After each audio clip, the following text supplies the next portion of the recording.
رسول کریم نے فرمایا، اللہ پاک فرماتا ہے کہ انسان کا ہر نیک عمل خود اسی کے لیے ہے، مگر روزہ کہ وہ خاص میرے لیے ہے اور میں ہی اس کا بدلہ دوں گا، اور روزہ گناہوں کی ایک ڈھال ہے۔ اگر کوئی روزے سے ہو تو اسے فحش گوئی نہ کرنی چاہیے اور نہ شور مچائے۔ اگر کوئی شخص اس کو گالی دے یا لڑنا چاہے تو اس کا جواب صرف یہ ہو کہ میں ایک روزہ دار آدمی ہوں،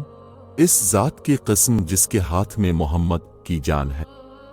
روزہ دار کے منہ کی بو اللہ تعالیٰ کے نزدیک مشک کی خوشبو سے بھی زیادہ بہتر ہے۔ روزہ دار کو دو خوشیاں حاصل ہوں گی، ایک تو جب وہ افطار کرتا ہے تو خوش ہوتا ہے، اور دوسرے جب وہ اپنے رب سے ملاقات کرے گا تو اپنے روزے کا ثواب پا کر خوش ہوگا۔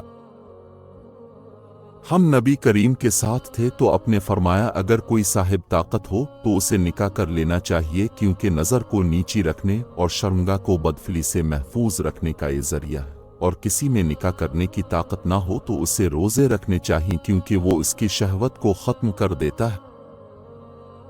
رسول اللہ نے رمضان کا ذکر کیا تو فرمایا کہ جب تک چاند نہ دیکھو روزہ شروع نہ کرو، اسی طرح جب تک چاند نہ دیکھ لو روزہ موقوف نہ کرو، اور اگر ابر چھا جائے تو 30 دن پورے کر لو۔